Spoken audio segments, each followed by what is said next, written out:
There are certain experiences that unify us, things that happen at least once in our lifetimes.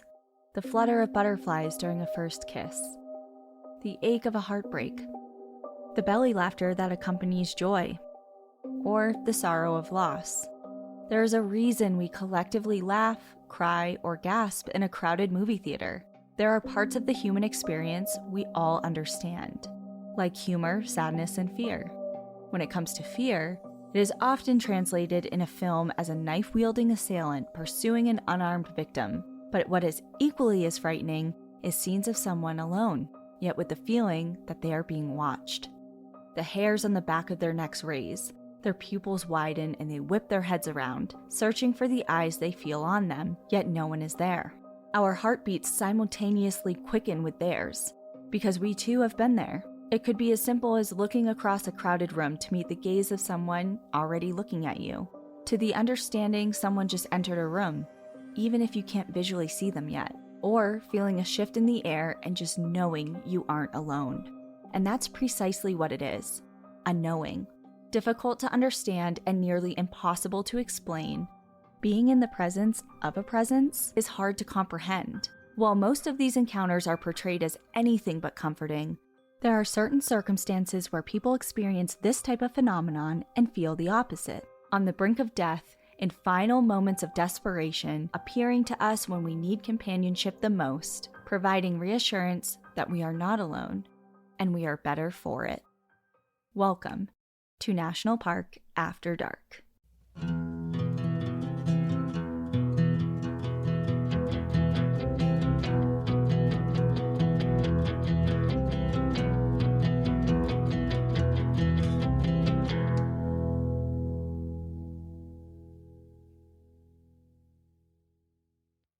Hello, everyone. Welcome back to National Park After Dark. Big shout out to all the new listeners because we've had a little bit of jump in people coming along on this ride with us. Yeah, we have. Ever since Apple promoted us on Apple Podcasts, we've had an influx of new listeners. So we just wanted to say hello and welcome. And if this is your first time listening, we are a podcast that talks all about morbid happenings inside of national parks. Outdoor adjacent spaces, national forests, national recreation areas, anything that has like a national word in it, we'll make it work. Yeah, we talk about survival stories, animal attacks, true crime, just interesting topics that we find and can relate to national parks. You'll find them here. So welcome. Thank you so much for being here. If you have not already, please subscribe and follow us wherever you're listening, whether it be Apple or Spotify or whatever platform that allows you to do that. It really helps the show and it helps other people find the show as well. And if you are all caught up on our episodes and you want more content, you can subscribe to us on Apple subscriptions. We have ad-free episodes and we have bonus content on there, or you can also subscribe to us on Patreon. Yep, we release an episode twice every other week. So every Monday and every other Thursday, we do bonus content for Apple subscribers and Patreon. We actually just got an email like right before we started this recording about someone writing in for a story suggestion, and we have already done it, but it's just our bonus content. So if you're interested in a story, just check out those other platforms to see if we've already been there, done that, checked it off the list. Yeah. But anyway, let's get into this episode. Alrighty. So now that we just explained how this all works, I'm doing something different. Surprise. Surprise. So generally, obviously, we focus within one national park for a story, but we're kind of bouncing around to a couple of different parks. For this particular episode, we are talking about a phenomenon versus an actual one singular story. Oh, I like it already. All right, so let's get right into it. We're going to start in a park. On April 1st, 1983, 28-year-old James 70 from Hanover, New Hampshire, and his friend 33-year-old Richard Whitmore from Bellingham, Washington, ventured to Delta Form Mountain within Banff National Park to climb. They were tied together as they ascended an ice gully when Richard, who was in the lead, cut loose some ice and yelled down to James. When the ice chunk whizzed by James without making contact, a deep roar from above signaled pending danger. Without having time to react, an avalanche consumed the pair and swept them nearly 2,000 feet down the mountain. James blinked back into consciousness. He guessed about an hour later, and he was severely injured. His back was broken in 2 places. His arm lay limp at his side as nerves attaching it to his broken scapula were severed. Both knees had severed ligaments. His ribs were cracked. His nose was broken, as well as most of the teeth in his mouth, and his face had multiple open wounds. It had taken several moments for him to regain his bearings, initially thinking he was somewhere else entirely, on a previous climb in Nepal. But soon he recognized his surroundings. Staggering up, he searched for his friend, but soon found him crumpled and motionless. It was apparent that Richard was dead. He lay next to his friend as the minutes ticked by. 5, 10, then to 20. The thought that falling asleep and drifting to death would be the easiest, most painless way to go crept in. He dozed off, his shivers subsiding to the warm sensation of final stages of hypothermia. But suddenly, he felt a peculiar sensation, a presence. He recalls it communicating to him mentally, and although he couldn't visualize it, he pinned it as a very physical entity. It told me what to do, he recalls. The only decision I had made at that point in time was to lie down next to Rick and fall asleep and accept death. That is the only decision I made. All decisions made subsequent to that were made by the presence. I was merely taking instructions. I understood what it wanted me to do. It wanted me to live. He then says that it instructed him to get up, gave him practical advice, directions regarding which way to go to travel for help, and it stood behind his right shoulder his entire journey, giving him words and feelings of encouragement. He felt the presence to be that of a woman who traveled with him through the arduous journey through the Valley of the 10 Peaks and into a camp where he eventually heard far-off voices and he called out for help. He wasn't even sure at the time if he was hallucinating the voices, but it was only then, when he called for help, did he feel the presence leave him. A cross-country skier named Alan Derbyshire heard his cries for help. Alan recalls James being in critical condition, but despite that, he was surprisingly quite lucid. Banff National Park rescue specialist Tim Auger was quoted in a newspaper article about the incident saying that he was, quote, lucky to both survive the fall and to be discovered by cross-country skiers who happened to be in the area. And although James didn't immediately comment on his experience with this unseen presence, he knew there was more than luck involved. And James is not alone in his experience. And although it was the first and only time it happened to him, it is far from unheard of. In fact, this experience is prevalent enough that it has a name, and that name is the third man factor. And that would be the phenomenon. And that is what we're talking about today. Very interesting. This is cool. Whenever I hear avalanche stories, it always scares me. Ever since I did that episode, it's a Patreon and on Apple subscriptions, but I did an episode on the worst ski avalanche in history. And I read a book for it, and it went in depth of how you die from an avalanche and what happens. And then I took an avalanche course on avalanche safety after that. And now every time I hear avalanche stories, they immediately give me anxiety. I'm like, oh my God. And now we're adding a phenomenon to it and how he survived it, which was really cool. And I'm guessing we're going to be doing a bunch of different types of survival stories. Yes. So that's just one of the many that we're going to be talking about. I actually don't think we're going to be talking about another avalanche story, but you're right. They're gnarly. They're really crazy. There's a video going around right now, viral video. I think it's in Colorado, actually, of someone stumbling across like a snowboarder that got covered in an avalanche and he was digging him out. I saw that one too. Yeah. It's so scary. Yeah. That guy was very lucky. Yeah. Very, very lucky. While this phenomenon has been experienced by people around the globe for centuries, it is most commonly linked to Ernest Shackleton and his ill-fated expedition to the Antarctic. Does Shackleton sound familiar to you? Yes. As soon as you said their name, I was like, okay, bells are ringing. Yeah, so we were just in Patagonia, well, maybe about a month or so ago now. Mm-hmm. And our welcome dinner was at a restaurant called the Shackleton, named after this explorer. Very cool. It was really cool. Days before the eruption of World War I, in August of 1914, Shackleton and his team set sail to the frozen continent in hopes to make a victory for Britain by being amongst the first to cross Antarctica on foot, and it was actually his third attempt at this goal. After 10 months being carried in the ice, the crew abandoned ship, and their ship is called the Endurance, which has also made news within the last couple years because it has been found. Oh, wow. Mm-hmm. Very cool. I want to go to Antarctica. Was it found in Antarctica? Yeah. It got trapped within the ice flows and was drifting for like nearly a year, and that was just the beginning of their problems. Wow. All 28 men were ordered off the ship as it was trapped within the ice and eventually consumed by it and pulled under. 1,000 miles from the nearest human settlement and with dwindling supplies after a 5-month trek across the ice, it was clear that the men were in rough shape, physically and mentally. 15 months from when the ship was first trapped in the ice, the men boarded small boats that they had been dragging along the ice and launched them into the open sea for several days until they reached the rocky cliffs of remote, desolate Elephant Island. Elation surrounding reaching the island was pretty short-lived, as Shackleton knew the chances of rescue there were close to zero, because Elephant Island is still extremely far from any sort, from any sort of, at the time at least, from any sort of big population of people. It's like we found land, but there's no one here.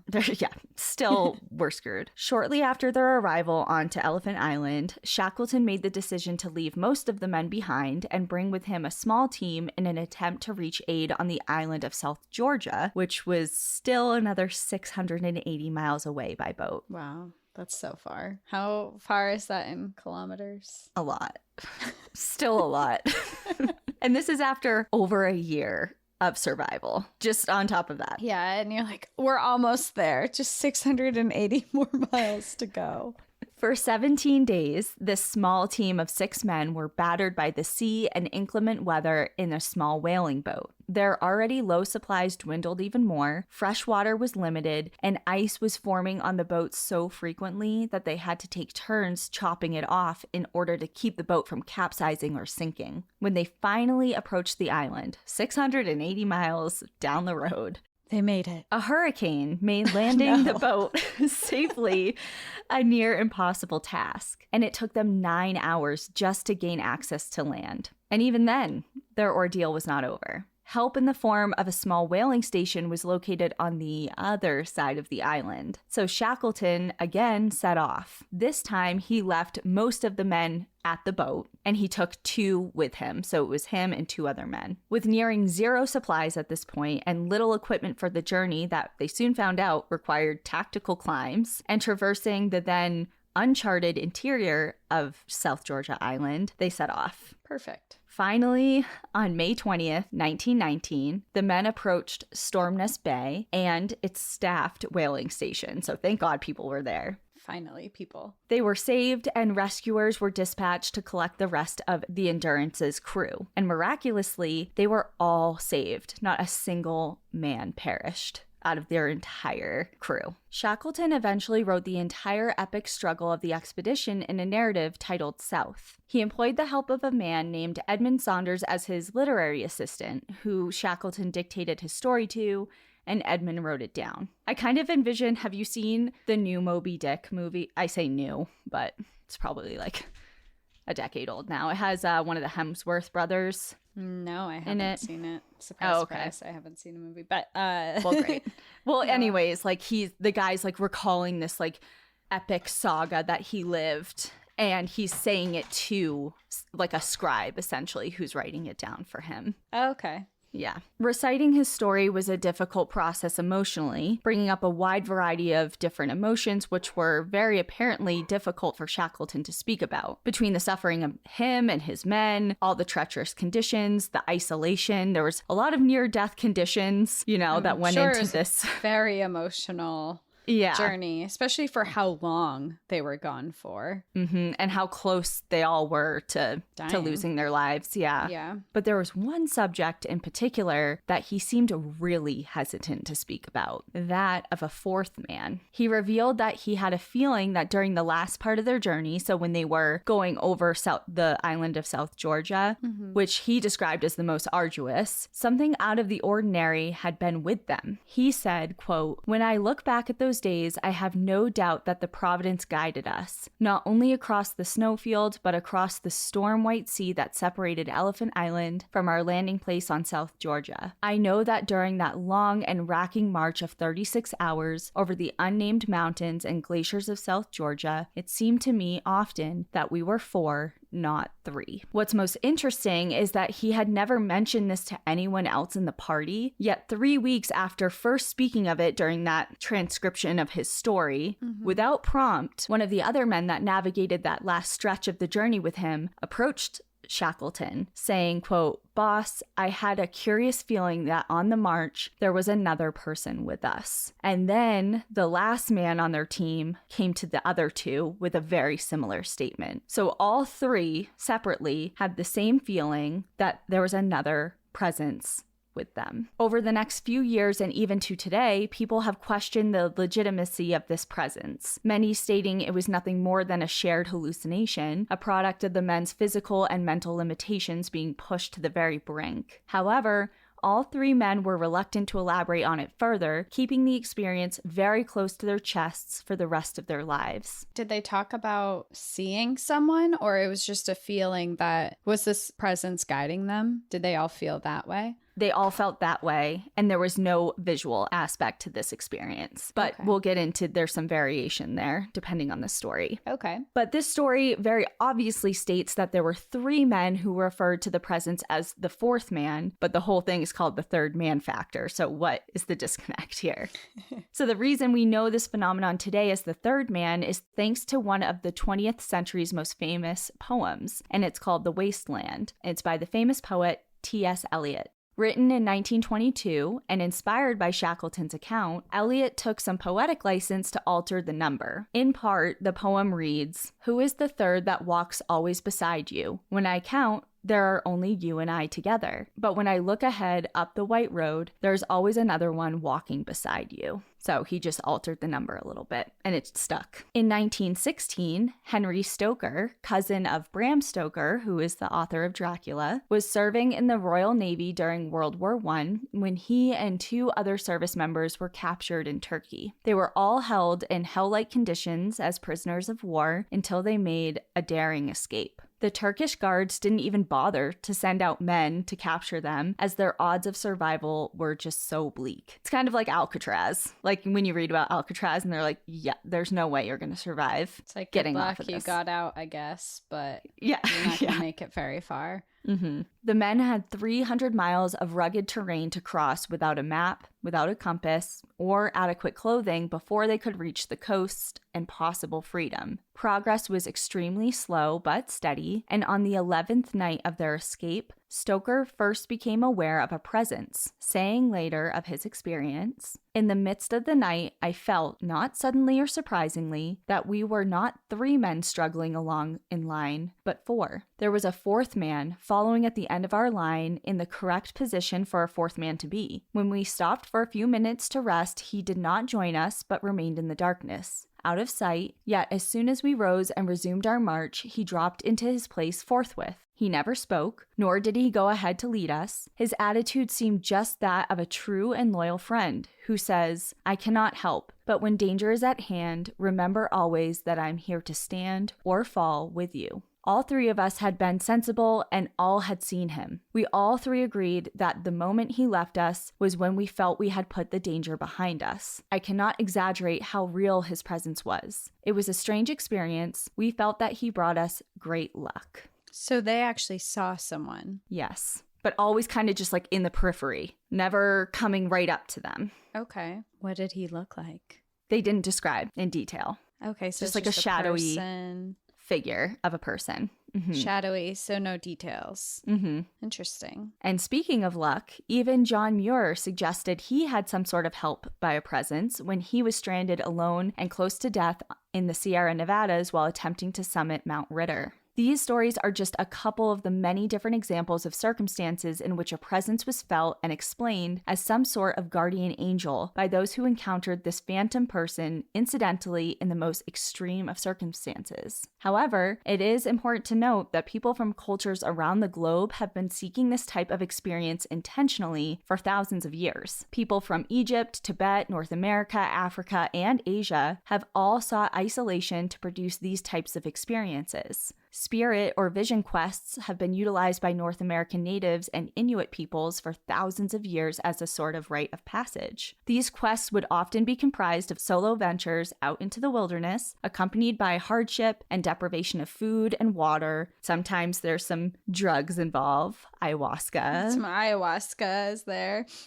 But it's all in hopes to evoke a spirit or some sort of supernatural being. For those who have a religious background or some sense of faith or belief system, the guardian angel explanation is one of the most obvious and leaned heavily upon. But for others who have experienced the third man, they don't ascribe any sort of spiritual encounter to them at all, and they believe that the presence comes from within. And it's really interesting to note that the occurrence of encounters with this third man, they're all kind of increasing. And author John Geiger attributes this to the simple fact that more and more people are engaged in journeys that have to do with extreme and unusual environments. So basically, more and more people are putting themselves in positions where the conditions are right for this to occur. There's so many people that are expeditioners and explorers and climbing and doing all these crazy adventures in intense places. Yeah. All for the gram. No, I'm just kidding.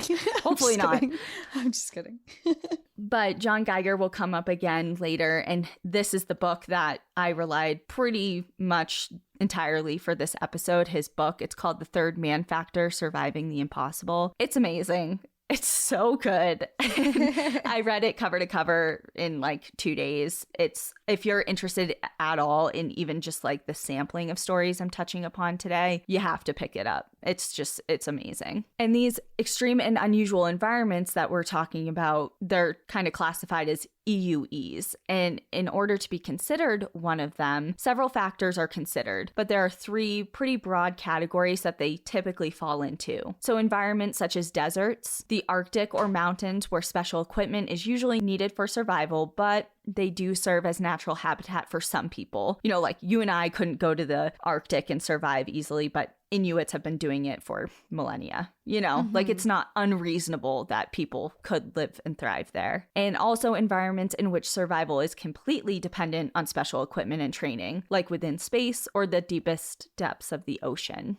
And finally, environments that have been touched or altered by disaster, such as natural disasters or caused in the wake of a terrorist attack, like the Twin Towers falling, which this whole book opens with, by the way. With a third man aspect. A third man aspect of the last man to make it out of one of the towers before it collapsed. Wow. He said his name is Ron, and he said he was guided by a presence out of the building. That must be a really interesting story. Mm-hmm. That's tough.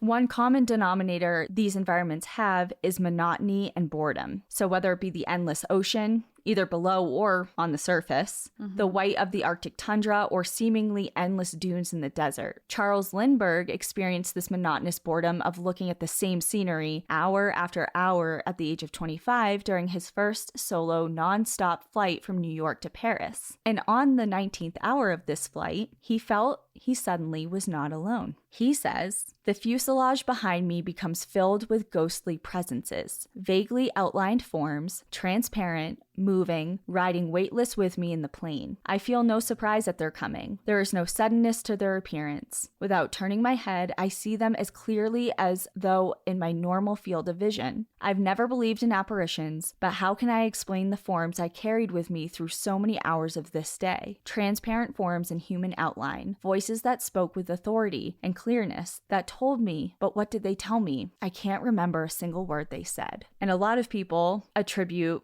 first thing, they're like, it's sleep deprivation. You're hallucinating, you're tired, you've been up for 19 hours. Well, was he in a life or death situation, or he's just bored? No, he's bored. He's just looking at the same thing over and over. No change. He's by himself. There's no outside stimulus. Some people are like, well, he's tired. Things happen when you're tired. Your brain does some weird things. And this seems like maybe the most obvious explanation for this experience, but some psychologists believe it to be an actual coping mechanism conjured up by the brain as a way to cope with this monotonous environment, as a changing sensory environment seems pretty essential for humans. Like, we need outside stimulus. We need things happening. That's why solitary confinement is such a punishment. environment because you're by yourself in a cell, With no outside stimulus. Yeah. It's torture. Other professionals believe that the presence occurs when this monotony and isolation is compounded by another stressor on top of it, such as extreme cold, starvation, dehydration, and this is called the multiple trigger theory. Still others theorize that it is a result of actual physiological changes to the brain, a sort of decay of brain function. Dr. Griffith Pugh says all of these ghostly sightings are no more than hallucinations caused by extreme cold, exhaustion, and lack of oxygen. Exhausted men pitting their strength against a mountain may well see anything. A meeting with a dead friend or relative is typical. And Dr. Charles Houston agrees, attributing to the manifestations to altitude sickness or cerebral edema, or a swelling of the brain, that can happen as the body increases blood circulation in an attempt to get more oxygen. This reasoning, of course, can be considered for instances in mountaineering, but what about the wide array of environments when altitude and hypoxia is not a factor at all? Like Charles Lindbergh. He wasn't hypothermic. He wasn't scaling Mount Everest. He was just in a fuselage. Yeah, nothing was happening. I don't know, because I definitely feel like I lean more towards scientific sides for a lot of things.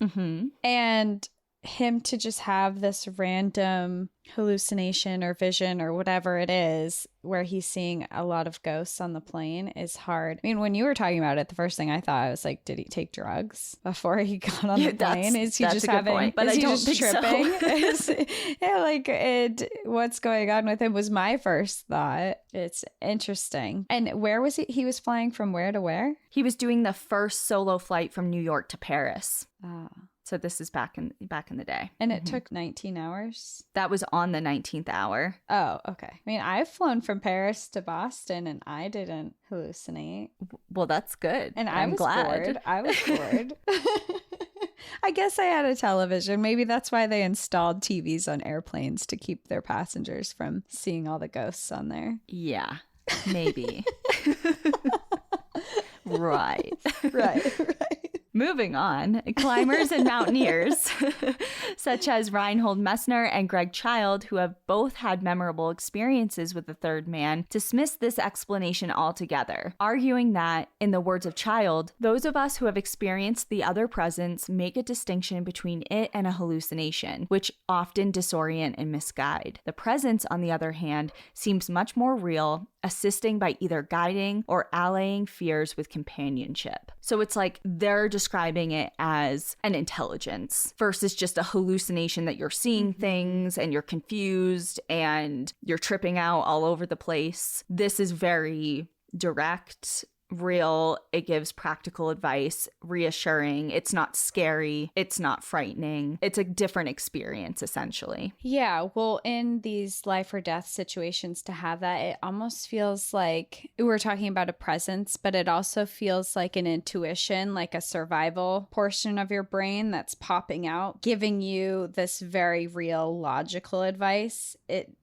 feels like it takes over the terrified side. And we'll get into that a little bit too. Okay, cool. Because I just picture it when you're in fight or flight or you have something very stressful going on. It's really easy to make mistakes, and it's easy to make mistakes that maybe in certain circumstances would end your life. And this sounds like your internal being choosing survival. And it's like another way that your body forms your survival mechanisms. And we'll get into I think I put it at the very end, but we do touch upon that. I'm intrigued. Yes. Very interesting subject. Very different from our normal content also. I know. I'm so excited. So, of course, like you, there are those among us who are very of scientific mind. Like they need to understand this from a scientific perspective. Just having blind faith that it is an otherworldly experience is just not enough for them.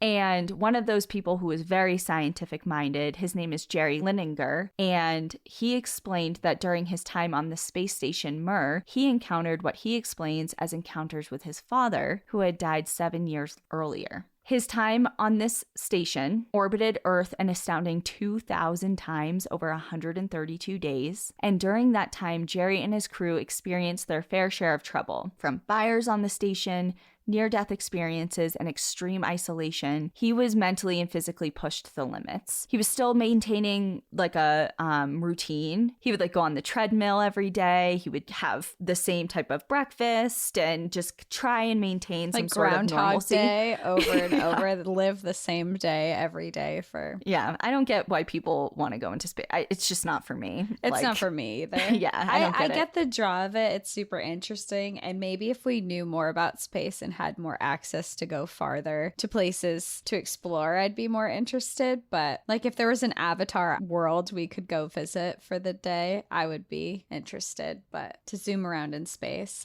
I'm all set. Yeah, I just finished the second Avatar actually a week ago. Really? Did you like it? Yeah. I just think that it's hard to make a sequel. It's hard to make it. I'm just gonna say that. Yeah, there were a lot of things about it that the graphics are just so fun to watch, and they always are, and the ideas behind it are really interesting to watch, but the storyline of it was hard for me to get into, and some of the decisions that they made I won't give it away or anything, but some of the decisions that they made for the characters, I wasn't really a big fan of. I think the storyline could have been done a lot better, but of course the graphics were beautiful and fun to watch. Yeah, I wouldn't recommend. I mean, whatever. But like, I hated it. Do not watch. I was actually upset for like 3.5 hours straight. Anyways, okay, so back to Jerry. He's on the space station swirling around for 132 days. Swirling around. And while he says that he never visually saw a being, he didn't need to. He knew that this presence was that of his father, and he had multiple brief mental conversations with him. He says it offered an opportunity to escape and was a profoundly moving experience, each time leaving his mental state better than it had been before the encounter. He goes on to add, quote, "It wasn't a religious experience, and I, as a physician, understood it as a psychological defense mechanism, but I didn't want to disbelieve it, and I didn't rationalize it." So here's someone who's super scientific-minded. He knows that this is likely something his brain is conjuring up. He's like, has a very outside rational perspective of it, but when he experienced it for himself, it was a different story, and he just kind of let the experience be what it was and accepted it and welcomed it for how it positively helped him during that experience. And while the third man factor is prevalent in extreme survival scenarios, it also appears in a few other areas that I wanted to touch on briefly. And first is children. So just picture it now. You have a child. They're staring into a corner, smiling, giggling, waving, or speaking to an unseen entity. It's the stuff of nightmares and horror films. It's creepy, but it's not really uncommon. Creepy. In older studies, 30% of children ages 3 to 6 had an imaginary friend that lasted for at least 6 months, while newer studies, as of 2004, quote unquote new, reveal that by age 7, 65% of children have had at least one imaginary friend. And psychologists have come to this consensus that the presence of an imaginary friend sometimes develops in conjunction during times of distress, like the death of a parent or a sibling, a big move, lack of friends, and it's not a cause for concern. It's actually viewed as a positive sign of a child developing social intelligence and creativity. But what remains a mystery, and what a lot of people cannot come to a consensus of, is what prompts this creation, because it's not always in correlation with one of those big events. I had an imaginary friend, and I can tell you my secrets. Okay, did you make it up? I remember seeing kids in TV shows and on movies had imaginary friends, but they were real in movies. It was an actual person. And I was so jealous that I made one up in my head, and I tried to make them real for like weeks. This is when I was probably 6 or 7. And I can remember being on my swing set. I named her Emily. I don't know why, but I can remember being on the swing set and trying to pretend there was someone there, and then I even told people about her. I'm like, yeah, my imaginary friend Emily, who did not exist. And I never saw anyone. And I tried to pretend for like probably probably like 3 weeks. And when she never became real, I was just like, never You just mind. gave it up. I'm not one of the gifted ones who gets a friend that no one sees. So you but were me. mirroring something that you saw. You were trying to copy something that you saw, which is, I don't think you would have been counted in that study, but I don't think so either. no, you were a phony. I would have tried. I would have faked it the whole time. Be like, she's real, I swear. No, she's right there. She's right there. I Emily. see her. Emily, get over here. So a lot of people just kind of write it off as active imaginations and leave it at that. And in a lot of cases, it probably is. But what gets tricky is when the other percentage of children start describing maybe some relatives that passed away before they were born, that they had never met, or when they start imitating exact phrases or pitches or accents in their invisible companions' voices, like very specific things that are way too difficult to kind of write off. Like, tell me right now, what was Emily? Was she American? Did she have an accent? She was American. Okay. I just like picture like an American Girl doll. Like she probably was. I had Samantha. She probably looked like Samantha. American Girl doll.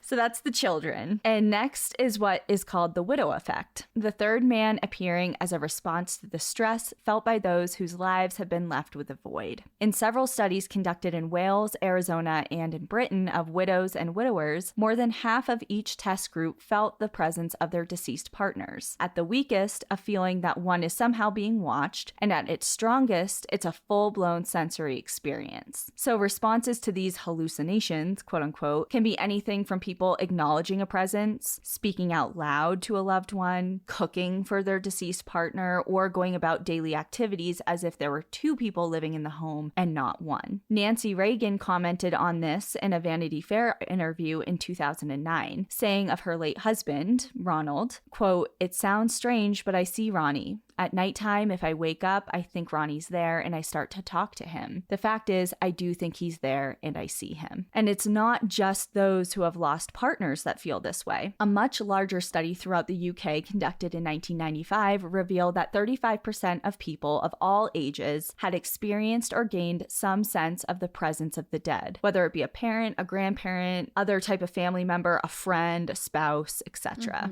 And while the leading scientific explanation for this is that these experiences are purely illusionary, quote, symptoms of broken hearts and minds in chaos, some simply say the third man appears to people as psychological help produced from within to stem loneliness. Pretty much a way that the body provides companionship in times of our deepest need. So whether or not someone is truly sensing this presence, or it's truly there, or they're just going about their day as if that person was still there as kind of a coping mechanism type of thing. Okay. So then that relates back to the survival stories. If you're going with that theory, that it's your mind making up a companion. So for that, it would relate back to the survival stories because they're feeling a presence of someone who's helping them in their time of need. Yes. Versus here where we're talking about someone losing someone they love and feeling their presence later, kind of intertwines. Right. And it intertwines because, you know, they're feeling this presence in their time of need that just happens to be extreme loneliness and grief and debilitating heartbreak versus I'm going to die physically. You're feeling like I'm going to die emotionally. I don't know. I feel some kind of way about this because for the presence for the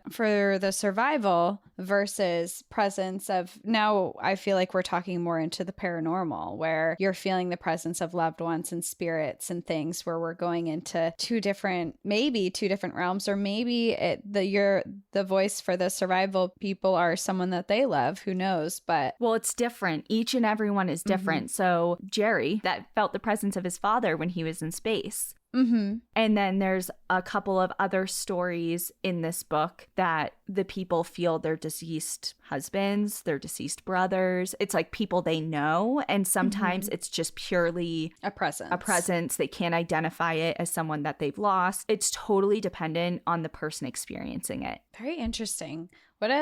I feel like this branches off in a lot of different ways because there's so many questions. So many. I mean, I'd be really curious if anyone listening has ever had an experience like this, whether in a survival circumstance or a visual circumstance like you talked about on the plane or with loved ones, whatever it is. I'd be very interested to hear other people's take on the third man aspect. You say that, but there's one particular instance I'm thinking of that's very close to my heart that you experienced. Yeah, and that's also why I am curious about it, because of my own personal experience. When we say like it's chalked up to your brain, I'm like, immediately my scientific thing goes out the window for my own experience. I'm like, no, there's no way. See? It's hard.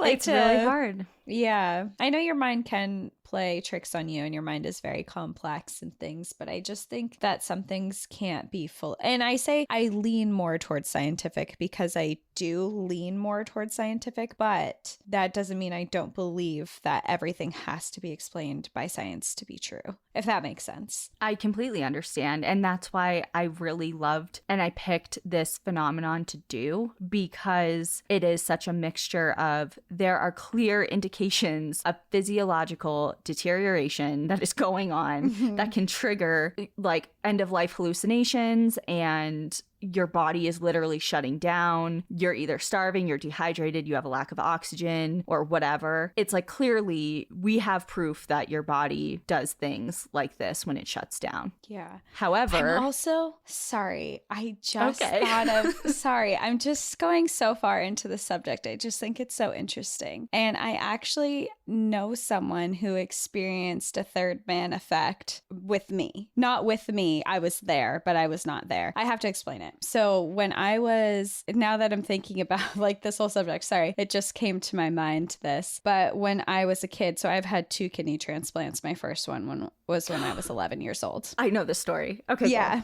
So the first one was when I was 11 years old, and my transplant ended up going well. And I had my mom gave me my first kidney, and the transplant ended up going really well. My mom was a great match. But when I first had the transplant, I was a kid and it was really hard on my body. And there was a point in time where I went really downhill and I was in the ICU. And there were moments of talking about like if I was going to make it and pull through and the difficulties that I was going through. And my uncle was coming and he was staying in the hospital with me a lot because my mom was in the hospital because she was recovering and I was a child, and my dad was working and jumping from work to the hospital. So when my dad wasn't there, my uncle was there, and my vital signs were really bad. I was in the ICU. Things were not looking great. And my uncle was in there just really upset about what was going on and hanging out with me. And we had been in the hospital for so long that he knew everyone there. He knew everyone who came in to clean. He knew all the nurses. He knew all the doctors. He knew the kitchen staff. He knew literally everyone because we were there for so long. And one night when things were going bad and he was feeling really discouraged and sad, a woman came in and she was cleaning, and he had never seen her before. And he noticed that he had never seen her before. And she came up to him, and this is all secondhand information. I was not conscious for this. I was knocked out with drugs because I wasn't doing well. And she said to him, "Are you her dad?" And he said, "No." And she was like, "Okay." She's like, "Well, you are her dad right now. And I just want to let you know that everything's going to be okay." And he was just like, "Okay." And she walked out of the room, and he said, as soon as she walked out of the room, like the air just lifted. It didn't feel so heavy and dark. And almost immediately, like my vital signs started slowly improving, and I started slowly getting better right after she left. And no one knew who she was. He never saw her again. I'm just saying. Explain that with your scientific mind. That. Never saw her again and never knew who she was. And as soon as she left, it was just like... You turned a corner. Yeah, I turned a corner and things got better. And I lived with that kidney for 16 years. So, yeah. It's just wild. I mean, the experiences that people have, and you having a more personal and recent experience, you know, within the last year, that's kind of more aligned to like the sensing of something versus like speaking with somebody and you encountered it. And, you know, it's hard because your rational It's funny. So, oh God, this episode's going to be so long. Sorry. We're going off on a lot of directions for this one. So I've been taking, everyone calls me a medium junkie because I've been to many, because I am. Actually, Ian called me a medium junkie through a medium when yes, it was my 8th medium I've seen. Because again, here I am with my scientific mind. I'm like, I want to believe, but my rational brain, I'm not going to keep going to the same person because they know everything. So I kept going to different people. I got to test it out. I got to, rule out anything. And I go to this lady and she starts laughing like the first minute. She's just like, and she describes Ian to a T, and she's like, he's laughing, he's calling you a medium junkie. And I'm like, well, you're my 8th medium in less than a year, so yeah. You could refer to me as that. Yes, I will go by that. But essentially, after all of that, and I've been taking intuition classes and things like that, my teacher, if you will say, like, it's hard to control your monkey mind and separate your monkey mind from your spiritual body and your inner knowing, because everyone has this monkey mind. The scientific, you want to understand, you want to explain things like intuition, empathy, like all that. It's faith-based. Like you just have to believe. And there is no scientific explanation for that as of now, so, and especially for us, you went to school for psychology. I went to school for biology, very science-based modes of learning and like understanding the world and making sense of things. Where you're looking for evidence. Yeah. You're measuring data. It's very scientific based. Yeah. So it's like, it's a battle of the monkey mind versus just trusting something else entirely. So back to this whole, like, let's loop it around. Reel it on back. Back to the story.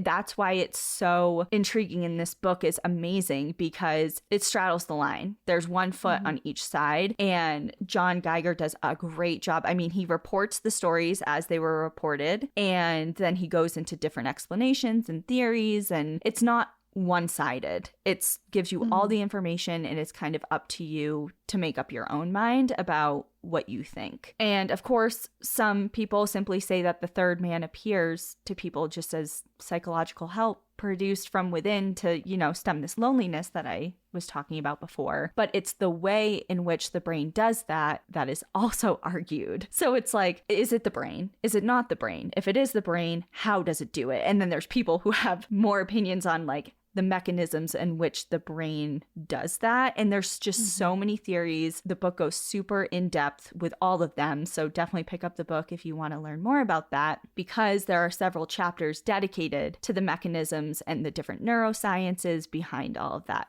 So all the science people. So yeah, please go into that. I think I'm going to lose a lot of people if I go into the neuroscience aspect, but it's there, and he does discuss it at length. Felt presences are also common during sleep paralysis events. In some neurological disorders such as Parkinson's disease, various mental disorders such as schizophrenia, and in some cases of brain damage. The causes once again vary from emotional stresses, neurotransmitter factors, chemical and hormonal imbalances, and damage to certain areas of the brain that kind of elicit this feeling of a presence. But what's important to point out, though, about all of these is there is a big difference between these circumstances and the third man experience in the events that I spoke of before, because each case of encountering the third man in those stories that I've been talking about and that we're kind of focusing the episode on today never involves feeling fear or discomfort, any sort of negative emotion. However, in the cases of sleep paralysis, people who suffered brain damage, either different neurological or mental disorders, it is not uncommon for there to be feelings of intense fear, confusion, dread, stress, elicited by this other presence.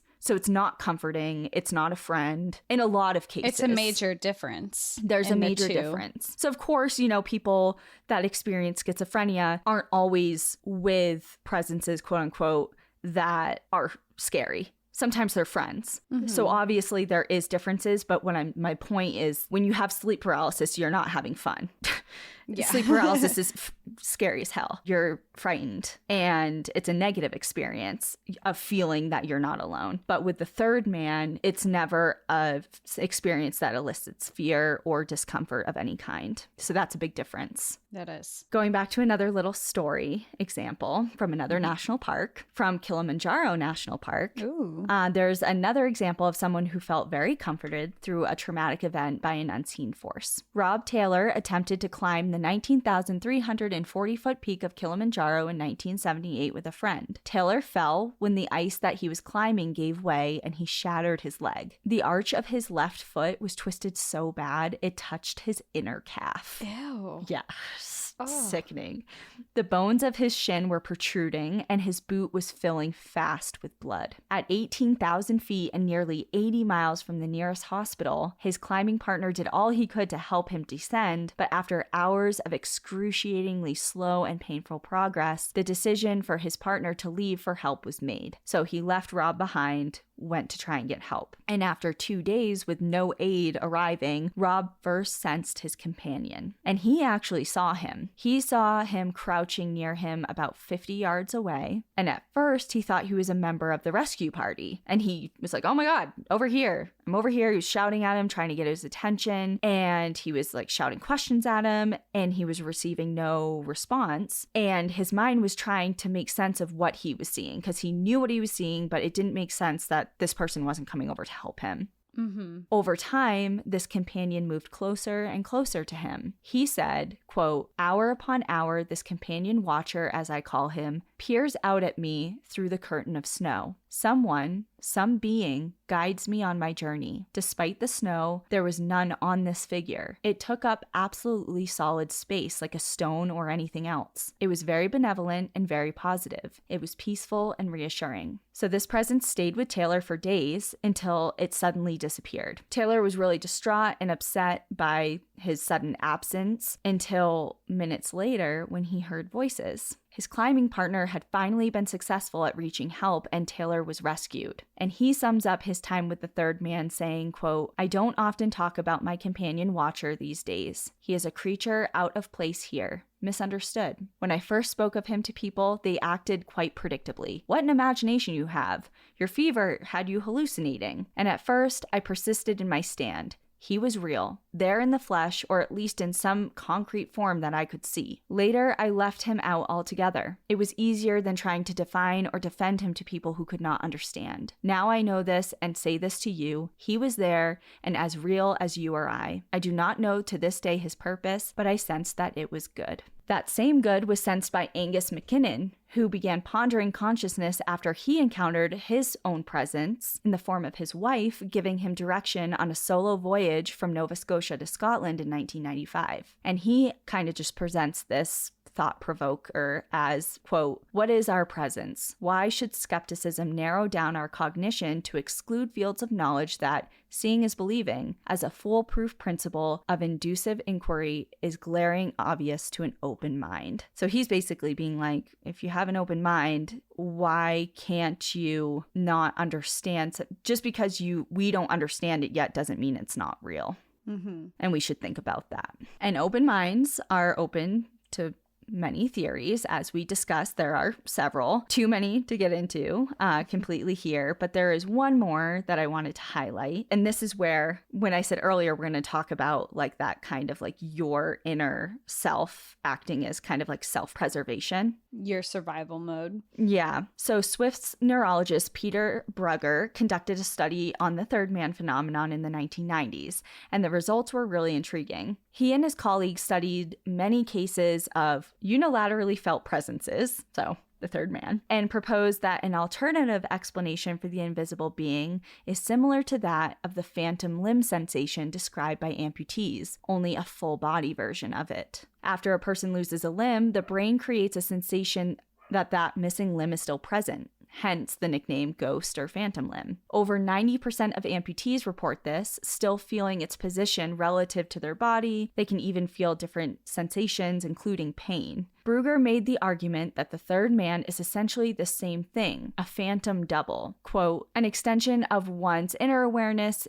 into external spaces. The body externalizing its own awareness and recognizing it as a false sense of another. So in this way, people aren't actually caring for a third man, but for themselves. So they're not seeing someone else. They're not seeing a different presence. There is no other outside presence. It's a projection of themselves that helps them then survive. So they're in turn taking care of this person, quote unquote person, or, you know, it's their companion, it's helping them, but it's really them helping themselves. I think that's a very valid theory because there's so many ways that your mind tries to make you survive. And we have 2 more examples of how that's done.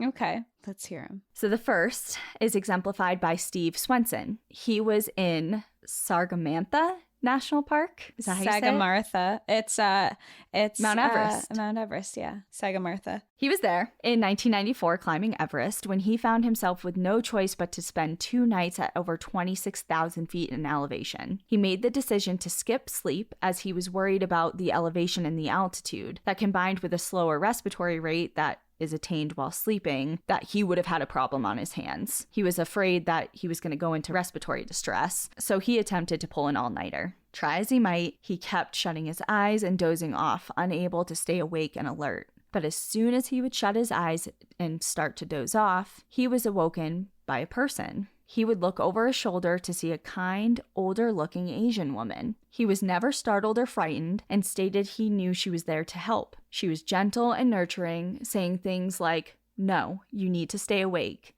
and "Have a cup of tea, you need to stay awake." He said later of his encounter with her, quote, "Everything, every piece of advice I was getting from her was exactly what I needed to do." And then another example comes from Frank Smith, also in the same national park, attempting to summit Everest in the 1990s. After inclement weather forced him and his climbing partner named Shipton to camp 2 nights above the death zone, he and his partner pushed on to above 27,000 feet. Shortly after, Frank found himself alone because Chipton was unable to continue. Frank pushed on until he was roughly 980 feet below the summit. He was exhausted and was using every last bit of physical strength and mental grit to get him to the finish. He stopped at a ledge for a bite to eat and describes the following, quote, "When I reached the ledge, I thought I ought to eat something in order to keep up my strength. All I had brought with me was a slab of Kendall mint cake. This I took out of my pocket and carefully dividing it into 2 halves, turned round with 1 half in my hand and offered it to my companion. All the time I was climbing alone, I had this strong feeling that I was accompanied by a second person. This feeling was so strong that it completely eliminated all loneliness I might otherwise have felt. It even seemed that I was tied to my companion by a rope, and that if I slipped, he would hold me. I remember constantly glancing back over my shoulder. It seemed to me that this presence was a strong, helpful, and friendly one, and that it was not until Camp 6 was sighted that the link connecting me, as it seemed as the tie to the beyond, was snapped. And although Shipton and the camp were but a few yards away,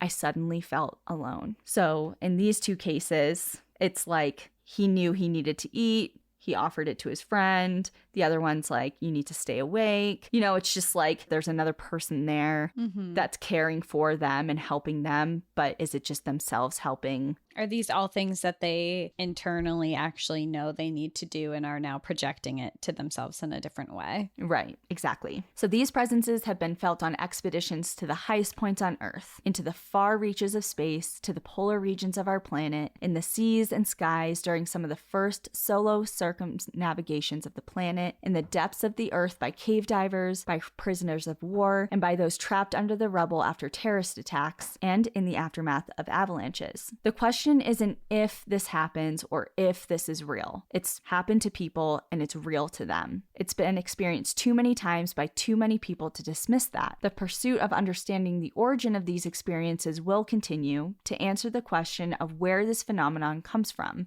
within or from the outside, from our minds or something else entirely. No matter what camp you fall into, or if you can identify with parts of all sides, if there is an otherworldly explanation, or if our brains simply step in to help us at critical times, the third man factor remains a very real and very powerful mechanism for survival. survival. As John Geiger states, in these stories, situations where success appears impossible or death imminent, something happens. There, amid the anxiety, fear, blood, sadness, exhaustion, torment, isolation, and fatigue, is an outstretched hand, another existence, preferring a transfusion of energy, encouragement, and instinctual wisdom from a seemingly external source. A presence appears, a third man, who, in the words of the legendary Italian climber Reinhold Messner, leads you out of the impossible. The third man represents something extraordinary. His appearance has always signaled a movement of transcendence over an explorer's, adventurer's, or survivor's immediate dire situation. The notion that is fundamental to human nature, the belief and the understanding that we are not alone. And that is it. That's all I have on the third man phenomenon. What an interesting topic. I mean, we talked about it so much in this episode, but there's just so many unanswered questions at the end of this. And I feel like it was a very interesting turn of a survival episode. We've done so many survival episodes, and this is the first time we've ever gone into a survival episode, mainly survival that's more mentally based or phenomenon based or paranormal or whatever way you want to look at it. It was just a very, very interesting take on it. It's just a combination of all of those things, I think. And it's so cool because I have the book in my hand. There's just like a whole section on it about another part that I didn't even like really get into. But the chapter is called The Power of the Savior. And it kind of goes into like the difference of these hallucinations and these presences of like, okay, so not everyone who experiences a hallucination or a presence in a dire survival situation like this experiences something helpful. I also read another book about a World War II shipwreck that a lot of the service members were out in the open ocean for a really long time, and he kind of touches upon a lot of situations where people are in open ocean survival situations where things happen where all of a sudden they're hallucinating islands. They're like, oh, I need to get something at the bottom of the ocean. I'll be right back. They swim. They're seeing things that are leading to their death. Like, I'm going to jump off the side of the boat. I'm going to like, someone's trying to kill me. I need to get out of here. Like, there are hallucinations that are not helpful and that people experience in dire situations. And of course, there's different factors like sun exposure for weeks on end, drinking salt water, things like that can produce these things. But he just makes a really good point of like, there are people who are in the exact same life raft that experience different presences that are either helpful or not. And is there a difference between a presence and a hallucination? More questions. More questions. So, yeah, God, I wish I had like everyone's addresses so I could gift them this book for Christmas. But there's if you're one interested, to add to the recommended books. This is it. What's it called again? It's called The Third Man Factor: Surviving the Impossible by John Geiger. And I'll put a picture of it on like our socials and stuff and all that. But I got it off Amazon and it's really great. So yeah, that's it. I've talked enough, I think. Yeah, well, thank you. This was a very interesting episode. For everybody, we'll see you next week. In the meantime, enjoy the view. But watch your back. Bye, everyone. Bye.